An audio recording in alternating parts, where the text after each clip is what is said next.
Kisah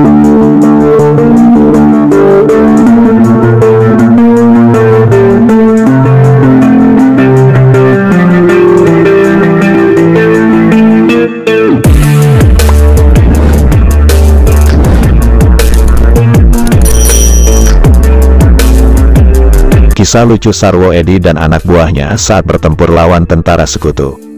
Seperti apa kisahnya? Simak cerita yang akan diulas dalam video ini. Sebelum memulai ceritanya, kita ulas sedikit siapa Sarwo Edi. Dia adalah Sarwo Edi Wibowo, salah satu komandan Kopassus legendaris. Nah, ketika Kopassus masih bernama Resimen Para Komando Angkatan Darat, RPKAD. Nama Sarwo Edi mulai terkenal setelah dia memimpin langsung pasukan Baret Merah menumpas gerakan 30 September. Bagi yang pernah menonton film G30 SPKI pasti hafal dengan sosoknya yang gagah. Sarwo Edi juga adalah mertua dari Jenderal Purnawirawan Susilo Bambang Yudhoyono yang pernah jadi Presiden Indonesia. Dia tak lain adalah kakeknya dari Agus Harimurti Yudhoyono.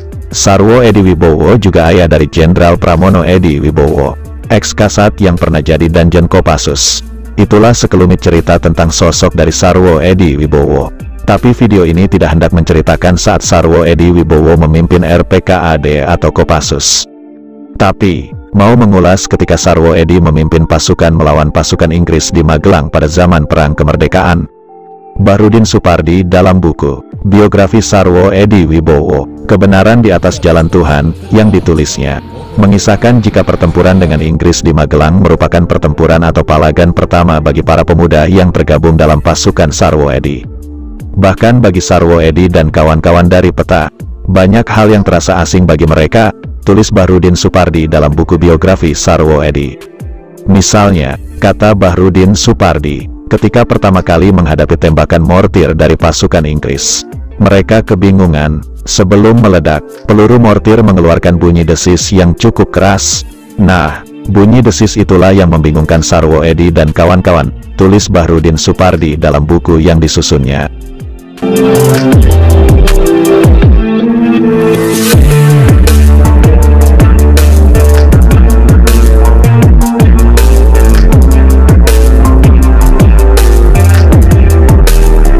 Satu kali pasukan Sarwo Edi terlibat pertempuran dengan pasukan Inggris.